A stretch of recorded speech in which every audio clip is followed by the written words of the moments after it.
What's up everybody, Pete with Auto Repair Tips. In this video I got a 14 Silverado with a 5.3. Customer brought me the car because of a check engine light.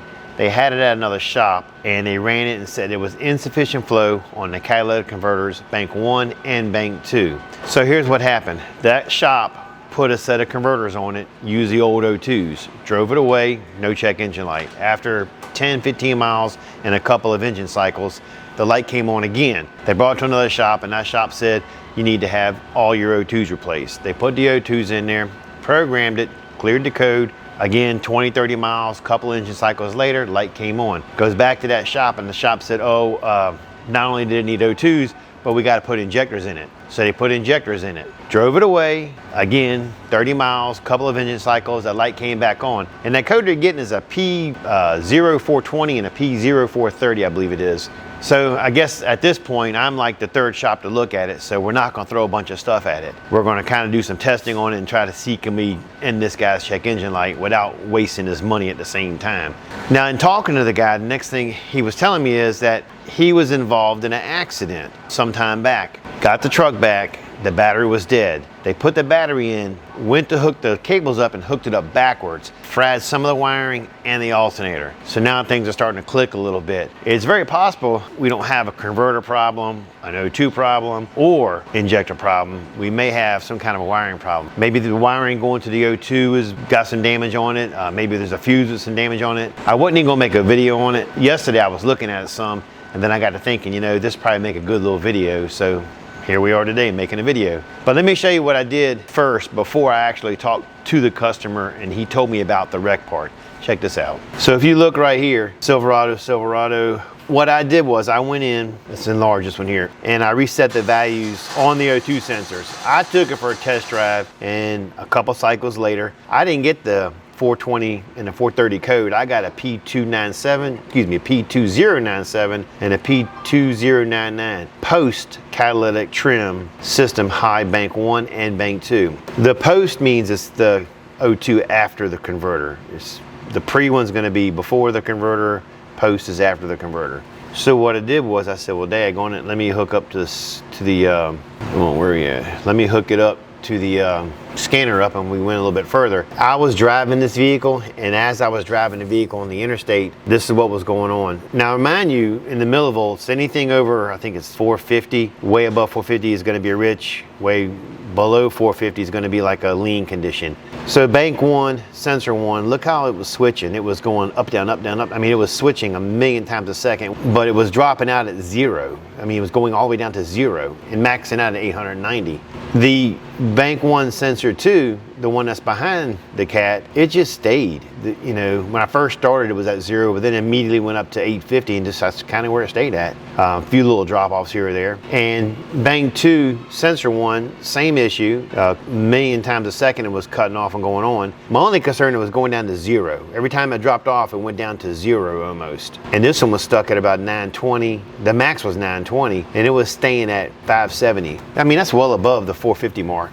The bank 2 sensor 2 is staying about 700, and the minimum was 0. Max was 850, and that was probably right about here. So looking at that, I'm like, okay, we definitely got a richer running condition, and it's probably what's causing all these codes to come up saying it, and I'm sure that's what's causing these codes to pop up. So what I'm gonna do first before I start getting the O2s, on these batteries, there's a big fuse block, and it runs a bunch of stuff. I'm gonna make sure that that fuse box doesn't have any damage in it. If that looks good, then we'll go ahead and start running some tests on the O2s. Well, that's where we're at right now. So let me get myself set up. I'll turn that camera back on and I'll show you what I'm doing and how I'm testing it. And that's kind of gonna be the process through the whole video. And hopefully we get to an end result and we fix this guy's check engine light. All right, that being said, let's get into it. Hanging on the Christmas tree. All right, guys, it's almost Christmas time. So if you hadn't got your wife nothing now, you are just out of luck. All right, especially if it's 3 or 4 days before Christmas. So the first thing I was thinking of is maybe that when they hooked it backwards, they shorted this fuse panel here. And well, I call it a fuse panel, but it's like believe it or not, this little box here carries quite a bit of amperage. And each one is different. Like this post right here is 175 amps. This post is 125. This post is 175. Over here is 100 amp, 60. So I said, you know what? If they hooked it backwards, maybe they fried something somewhere. So what I did was, and I already checked them, but if you look, you can see, tell you what, we'll hook my phone to it also so we can both look at it at the same time. Alrighty, daddy. Get rid of that, hook that up, connect, boom. We are sitting at 0. So let's go to the first one here. Let's check, let's just start with battery. We are sitting at 14.2, 13.7. First post I'm gonna go to is 13. Second post, sometimes you gotta love electronics. Sometimes you gotta hate it, right? Take 2. All right, 12.6, 12.6, 12.6, 12.6, 12.6, 12.6, 12.6. And sometimes, if you look right here, there's a clip that snaps in here, and this is where the amperage changes. Like, you can measure each one of these here, and you should have 12 volts in every single one of these. And that's where this clip goes to, and that feeds other accessories in the truck. 12, 12, 12. So I know that I'm definitely getting through here the correct amount of volts. So next thing is, let me pull a wiring diagram up and find the O2 fuse and see where that is, and let's check that next. If that reads okay, then we're going to dip on down to the O2s and start taking some readings off of that. Now, they did put aftermarket O2s in this, and I do know that on some General Motors, they're really sensitive. Some aftermarket O2s just won't work on these newer vehicles. You need to go OEM. It's like spinning a roulette wheel or something like that. You're just taking a gamble. You're not, you don't know what the hell you're going to get. Aftermarket crap is what most of them are. But when I'm doing O2s and things, sometimes, like this here, I know that the aftermarkets are in the 50s and 60s, and from the factories only 50s or 60s. But you get some of the farm ones and their prices are like night and day. So I do get why people go to the aftermarket first. But think about it, they're giving you a lifetime warranty for a reason, because they know they're just selling you a guaranteed piece of shit straight from Tommy Boy. All right, let me pull a diagram up and let's get the fuses checked on the O2s. Let's get the O2 typed in, O2 sensor, O2s. Let's go down to, let's look at the wiring diagram real quick. Let's just start with bank 1, sensor 2. Maybe that's my connector. All right, O2s are right here.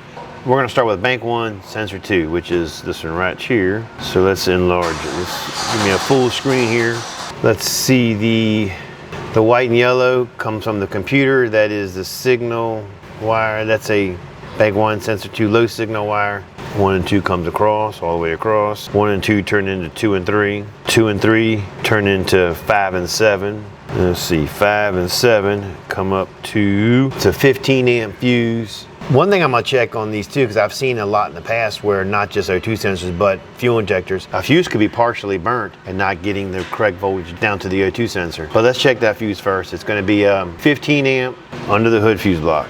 So looking at it, it looks like 46 and 50 are the O2s. We'll go ahead and check both those fuses. I'll turn the key on and see what we got. So 50 is gonna be the first fuse down here. And checking that. Got 12 volts on that side, 12 volts on that side, and the other fuse is right here. Got 12 volts on this side, and 12 volts on this side. All right, next step is we're gonna go ahead and test these O2s and see exactly how they're reading while the truck is running. Possibly, like I said earlier, just could be some bullshit O2s in there. All right, what we're gonna do is we're gonna check the heater circuit on the rear O2, the post O2 sensor. The yellow wire, we're gonna go to 12 volts and we're gonna check a good ground, and we're gonna make sure that with the key on, we have 12 volts full time. If you look right up here, you can see it's the purple wire with the dark blue stripe is your 12 volts. That's the second wire in. I got it going to a good ground.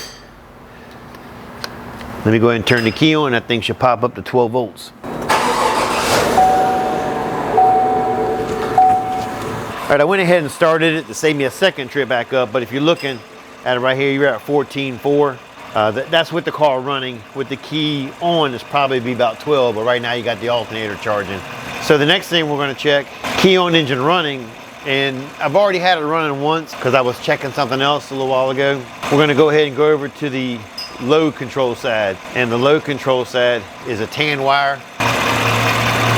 If you look right up here, that's going to be the outer wire right here. Well, I say tan. It's a gray wire, gray and white. It's going to be right here. I swear sometimes I'm colorblind. All right, so we'll swap it over. And this is your O2 sensor receiving, basically what it's doing is it's receiving a control from the ECM.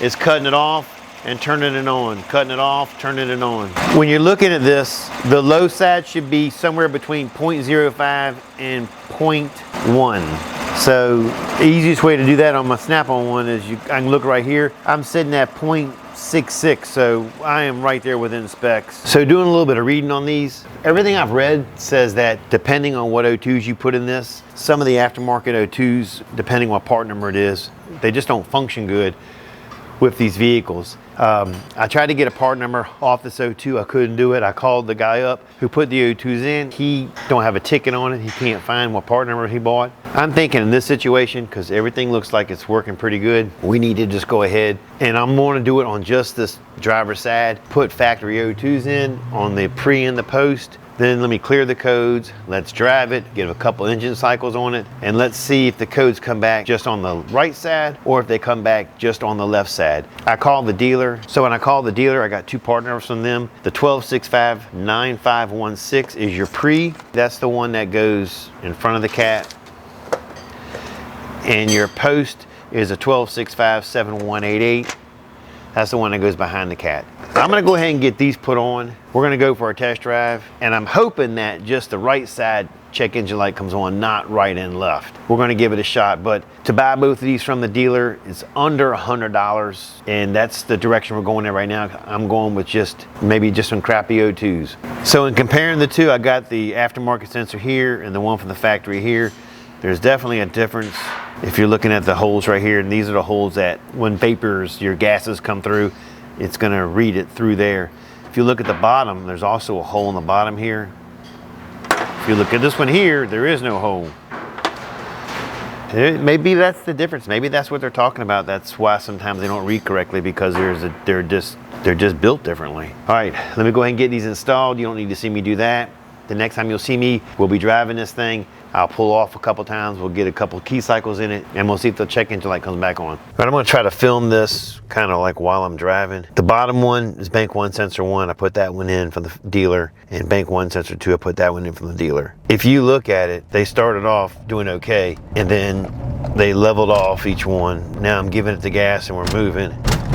And the two rear O2s, they're almost in sync with each other. The bank 2 sensor 2 and bank 1 sensor 2. And I got a funny feeling it's not gonna fix it. There's gotta be something else going on in this car. Because looking at the readings, I mean, they're exactly the same. You would think it's the same damn sensor. All right, let me give it, like I said, a few miles and a couple of key cycles. And I got a funny feeling that code's gonna come back. I don't think that's gonna fix the problem. I think from what I was reading, the sensors look different. I just don't think that's the problem. I'm hoping it is, because like I said, everything I read said they were real sensitive, but my gut's telling me it's not going to be the problem. So looking at all the readings, I mean, I wouldn't have guessed this because they just didn't look like they were that much different from before. But clearly after I ran the car and I went through 2 or 3 key cycles, the only code that came back on is a P0430, which is on the bank 2. And we didn't touch bank 2. Bank 2 still has the aftermarket sensors in it. The new sensors are on the bank 1. So that being said, I guess they were just cheap O2 sensors,